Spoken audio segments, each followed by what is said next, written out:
நேயர்கள்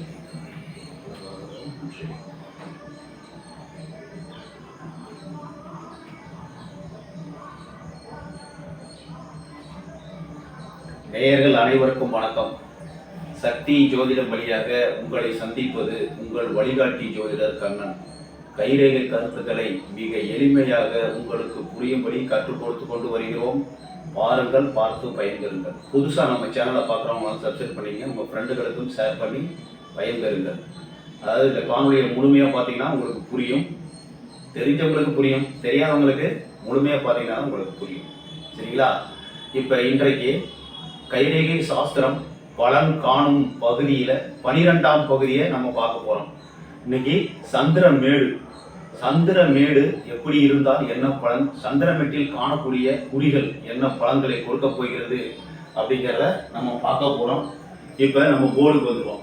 அது கைரேகை சாஸ்திரம் என்பது மிக சிறப்பான ஒரு சாஸ்திரம். அதாவது நம்ம கையை பார்த்த உடனே மிக எளிமையாக நம்ம கண்டுபிடிச்சிடலாம். ரொம்ப கணக்கு போட்டு ரொம்ப குழப்பி இதெல்லாம் பண்ண வேண்டியதில்லை. இப்போ சந்திரமேடு, அதாவது கைரேகை 12ஆம் பகுதியில் 12ஆம் பகுதி வந்திருக்கிறோம். இன்னைக்கு சந்திரமேடு. சந்திரன்னாவே தாய்மை உள்ளம் படைத்தவர்.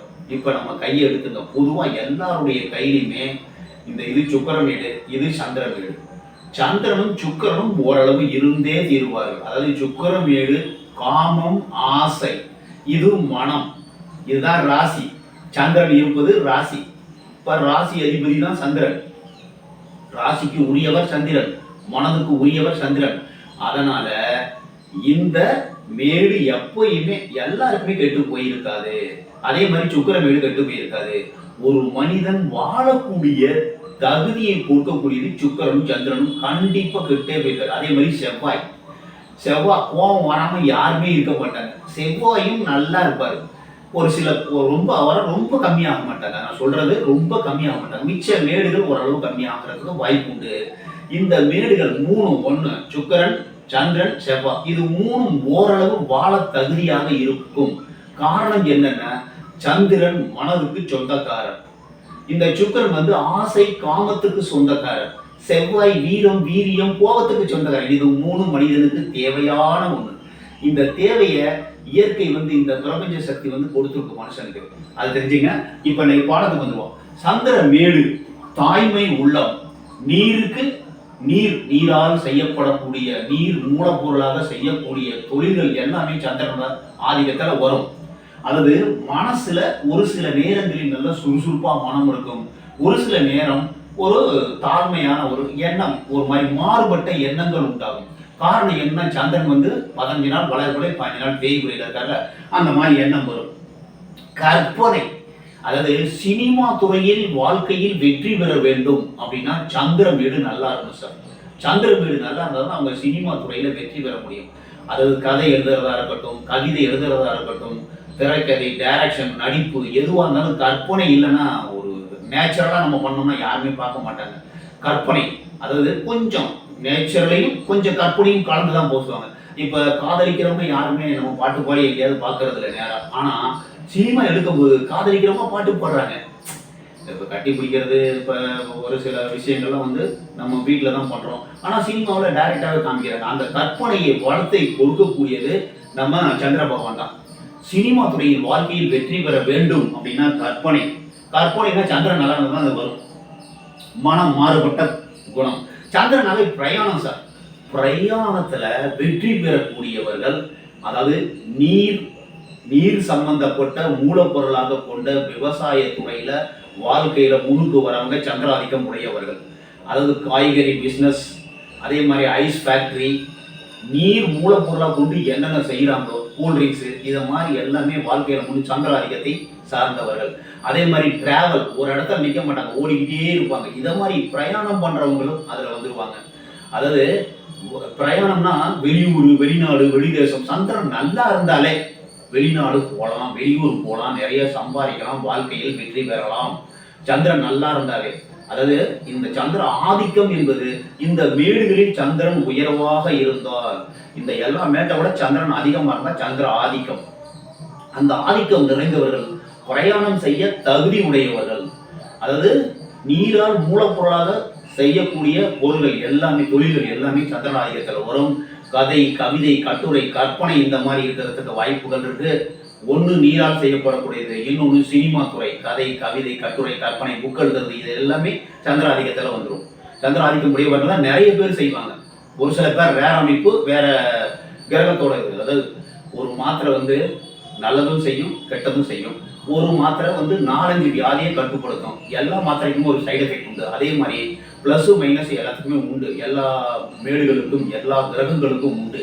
ப்ளஸும் உண்டு செய்யும், மைனஸும் செய்யும். அது எப்படி செய்யும், எப்போ செய்யுங்கிறத நம்ம கையை பார்த்து தான் நம்ம கண்டுபிடிக்கணும். அதே மாதிரி பிரயாணம் பண்ணி வெளிநாடு வெளியூர் போய் நல்லா சம்பாதிச்சு வாழ்க்கையில செட்டில் ஆனவங்களுக்கு சந்திர ஆதிக்கம் நிறைந்தவர்களாக இருப்பார்கள். நீரால் மூலப்பொருள், விவசாயம் சார்ந்த காய்கறி இந்த மாதிரி வாழ்க்கையில முன்னுக்கு வருது. தண்ணியால் ஐஸ் ஃபேக்டரி இந்த மாதிரி இருக்கிறவங்க, இது மாதிரிலாம் சந்திர ஆதிக்கம் நிறைந்தவர்கள் வாழ்வில் நல்ல வெற்றி பெறுவார்கள். டிராவல்ஸ், ஒரு இடத்துல நிற்காம ஒரு ஐஸ் வண்டி வியாபாரம் பண்றவங்க, அதே மாதிரி சந்தர்ப்பத்துக்கு தகுந்த மாதிரி எங்கேயாவது ஒரு இடத்துல போய் கடை போடுவாங்க. ஒரு திருவிழாவுக்கு கடை போடுறாங்க பார்த்தீங்களா, அதெல்லாம் சந்திர ஆதிக்கம் நிறைந்தவர்கள் தான். ஒரு 10 நாள் கடை போடுவாங்க, அதுக்கப்புறம் அந்த கடையை கட்டிட்டு போய் வேற இடத்துல போடுவாங்க. இந்த மாதிரி சந்திர ஆதிக்கம் பிரயாணம், ஒரு இடத்துல நிற்க மாட்டாங்க, ஓடிக்கிட்டே இருப்பாங்க. இதுல சந்திர ஆதிக்கம் நிறைந்தவர்களுக்கு மனம் வந்து ஒரு சில நேரம் நல்லா இருக்கும், ஒரு சில நேரம் சரியில்லாம இருக்கும். காரணம் என்னன்னா, நான் சொல்லிட்டேன்ல, தேய்வரை வளர்வரை வரதுனால சந்திரன் வந்து மனசை மாத்திக்கிட்டே இருப்பாரு. இந்த சந்திரன் வந்து நல்லா இருந்தாரு. இப்ப சந்திரன் வீடு வந்து எது நம்ம பார்க்கணும், சுக்கர வீட்டுக்கு எதிர் திசையில இருக்கிறது இது சந்திரன் வீடு. அதாவது மேல் செவ்வாய்க்கு கீழே, அதாவது சந்திர மேடுங்கிறது இப்ப எல்லாத்துக்குமே 3 இது இருக்கு. இப்ப 1 2 3 1 2 3 1 2 3 1 2 3 1 2 3 இந்த மாதிரி 3 பகுதி இருக்கு இல்லையா. அதே மாதிரி சந்திரனுக்கும் 3 பகுதி உண்டு. அதாவது இந்த பாருங்க 1 2 3 இது சந்திர மேடு. இந்த சந்திர மேட்டுல இருந்து எந்த ரேகை எங்க போனாலும் நல்ல பலனை கொடுக்கும், ஒரு சில நேரங்களில் கெடுதல் செய்யும். இந்த சந்திர மேட்ல இப்ப நீங்க தெரிஞ்சீங்க, இந்த சந்திர மேட்ல மேல இப்படி போச்சுன்னா, சந்திர மேடு நல்லா இருந்தாலே பிரயாணத்தால வெற்றி உண்டு. இது மாதிரி மேல ஒரு ரேகை போச்சுன்னா, அதாவது டிராவல் நல்லா ரொம்ப தூரம் போகணும். ஒரு லைட்டா போச்சுன்னா ஒன்றும் கிடையாது, ரொம்ப தூரம் போச்சு. இப்ப நேரம் போய் இப்படி குருமேட்டுக்கு போய் சொல்லிட்டு பிரயாணம் மூலம் வெற்றி பெற்று வாழ்க்கையில் உயரத்துக்கு போயிடுவாங்க. அதே மாதிரி இங்க இருந்து சூரிய மேட்டுக்கு போனாலோ புதன் மேட்டுக்கு போனாலோ மிகவும் சிறந்த அமைப்பு. சந்திர மேட்டுல இருந்து சூரிய மேட்டுக்கு போனா நல்லது, புதன் மேட்டுக்கு போனா நல்லது. ஆனா சனி மேட்டுக்கு மட்டும் போச்சுன்னு வச்சுங்க, நல்ல விஷயம்தான். ஆனா மனைவியால வருமானம் வரும் சார். நீங்க எந்த தொழில் செஞ்சாலும் சரியா வராது. நீங்க எந்த தொழில் செஞ்சாலும் சரியா வராது. எந்த வேலை செஞ்சாலும் ஒரு இதுல நடக்க மாட்டீங்க. அந்த மாதிரி தான் மனைவியால வருமானம் வந்து மனைவி உங்களை வாழ்க்கையில எங்கேயோ கொண்டு போயிடுவாங்க. அதாவது எதிர்ப்பாளிகள், பெண்ணா இருந்தால் கணவன், ஆணா இருந்தால் மனைவி, இந்த மாதிரி உதவி செய்யறதுக்கு வாய்ப்புகள் இருக்கு. இந்த சந்திர மேட்டுல இப்போ ஒரு புள்ளி குறி இருக்கு சார். புள்ளி வந்து வலிப்பு வராது. இது எல்லாருக்கும் வரணுங்கிற அவசியம் கிடையாது. வேற மாறுபட்ட ரேகைகள் வரும்போது மாறறதுக்கு வாய்ப்பு இருக்கு. சார் சொல்லிட்டாரு அவங்க புள்ளி கண்டா வலுப்பு வந்துடும் கிடையாது. ஒரு மாத்திரை 4-5 பலனை கொடுக்குங்கிற மாதிரி இந்த புள்ளி கண்டிச்சுன்னா ஒன்று வலிப்பு நோய் வரலாம், இல்லைன்னா மனம் பாதிக்கப்படலாம், இல்லைன்னா வந்து இந்த மூச்சு வாங்கல் வருது பாருங்க, ஆஸ்துமா மாதிரி, அந்த மாதிரி வரதுக்கு வாய்ப்பு உண்டு. இல்லைன்னா நரம்பு சம்பந்தப்பட்ட நோய் வரதுக்கு வாய்ப்பு இருக்கு. இந்த புள்ளிக்கு அவ்வளோ ஒரு எஃபெக்ட் இருக்கு. கருப்பு புள்ளி வரக்கூடாது. இதுல வந்து ஒரு இன்டு மார்க் இருக்குதுன்னு வச்சுக்க. இன்டு மார்க் இந்த இதுல எல்லாமே தண்ணி சம்பந்தப்பட்ட நோய் வரத்துக்கு வாய்ப்பு இருக்கு. இது தண்ணியினால் கண்டம், தண்ணியில் ஆபத்து வருவதற்கு வாய்ப்பு உண்டு. ஸ்டார், இந்த ஸ்டார் அமைப்பு இருந்தாலும் தண்ணியினால் கண்டம் ஆபத்து வருவதற்கு வாய்ப்புகள் உண்டு. அதே மாதிரி சதுரம் வந்து அங்க இருந்ததுன்னா அது வந்து ஒரு நல்லதும் கெட்டதும் கலந்த அமைப்பு. முக்கோணம் நல்லபடியா எந்த ஒரு இதுவுமே இல்லாம முக்கோணம் இங்க இருக்கு சார். இந்த சந்திரமேட்ல ஒரு முக்கோண குறி இருக்கு. அதாவது ரேகைகள் இல்லாம தனியா ஒரு முக்கோண குறி இருந்ததுன்னா நல்ல அறிவாற்றல், திறமை, கற்பனைகள், அதாவது சினிமா துறையில் வாழ்க்கையில வெற்றி பெறுபவர்களுக்கு இந்த முக்கோணம், இந்த சந்திரமேட் வந்துச்சுன்னா வாழ்க்கையில் கண்டிப்பா வெற்றி பெறும். நல்ல அறிவு, நல்ல திறமை, அதாவது இடத்துக்கு தகுந்த மாதிரி எப்படி பண்ணணுங்கிற ஒரு நல்ல ஒரு இதா இருக்கிறதுக்கு வாய்ப்புகள் இருக்கு. முக்கோணம் மட்டும் சிறந்த அமைப்பு. மித்த எந்த குறி இருந்தாலும் நீரால் ஆபத்து அப்படிங்கிறத கண்டுபிடிச்சிங்க. ரவுண்டு, வட்டம், அதே மாதிரி வளைகுறி, இது எல்லாமே நீரால் ஆபத்து. வளைகுறி கண்டாலும் நீரால் ஆபத்து அப்படிங்கிறத நீங்க கண்டுபிடிச்சிக்கணும். சந்திரமேட்டை பொறுத்தவரை தண்ணியினால் கண்டம் ஆபத்து. அந்த முக்கோணம் மட்டும் இருந்தா சினிமா துறையில கதை, கவிதை, கட்டுரை, கற்பனை, புக் எழுதுறது இந்த மாதிரி சிறந்து விளங்குவதற்கு வாய்ப்பு உண்டு. நீர் வந்து எதுல ஊத்தினாலும் அதுக்கு இந்த மாதிரி மாறிக்கும். அதே மாதிரி சந்திர பகவான் அப்படின்னா எங்க போனாலும் யாரோட சேர்ந்தாலும் அவங்களுடைய குணத்தையும் இழுத்துக்குவாரு, அவங்களோட சேர்ந்துக்குவாரு. அந்த மாதிரி இருக்கக்கூடியவர் சந்திர பகவான். சந்திரன் வந்து மனம், நம்ம மனம் எப்படி மனசு சுத்தமா நல்லபடியா இருந்தாதான் வாழ்க்கையில முன்னுக்கு வர முடியும். அதுக்கு தான் ராசியை கொடுத்துருக்காங்க. அதாவது லக்னம் சரியில்லை, லக்னாதிபதி சரியில்லைன்னா சந்திரனை பார்க்கணும், சந்திரன் இருக்கிற வீட்டு அதிபதியை பார்க்கணும். அப்படிங்கும் போது நம்ம சந்திரன் நல்லா இருந்தா மனசு நல்லா இருக்கும். இதுல ஒரு மைனஸ் பாயிண்ட் என்னன்னா, சந்திரன் அளவுக்கு அதிகமா இருந்துட்டாக்க சந்தேகம் வரும். எதுக்கு எடுத்தாலும் சந்தேகம் வந்துடும். சந்தேகம் தபால் தர ஒட்டிட்டோமா ஒட்டலையாங்கிற சந்தேகம் வரும். இதை எழுதலையான்னு ஒரு தரம் பண்ணுவாங்க. அதை கணக்கு பண்ணுவோம், திரும்ப கூட்டி பார்ப்பாங்க. இந்த மாதிரி சந்தேகம் நிறைய வரும். அதே மாதிரி மனசு சுறுசுறுப்பா இருக்கும், உடம்பு அதுக்கு ஒத்துழைக்காது. சந்திரன் வந்து மனோகாரம்னா மனசு சுறுசுறுப்பா வச்சிருப்பாரு, உடம்புல ஏதாவது வியாதி வந்துடும். நீர் சம்பந்தப்பட்ட வியாதிகள் எல்லாமே சந்திரனால கொடுக்கக்கூடியது. பெண்களுக்கு கர்ப்பப்பை கோளாறு வர்றது, சந்திரன் கெட்டு போயிருந்தா, சந்திரன்ல பிரச்சனை இருந்ததுன்னா கர்ப்பப்பை கோளாறு வர்றதுக்கு வாய்ப்புகள் இருக்கு.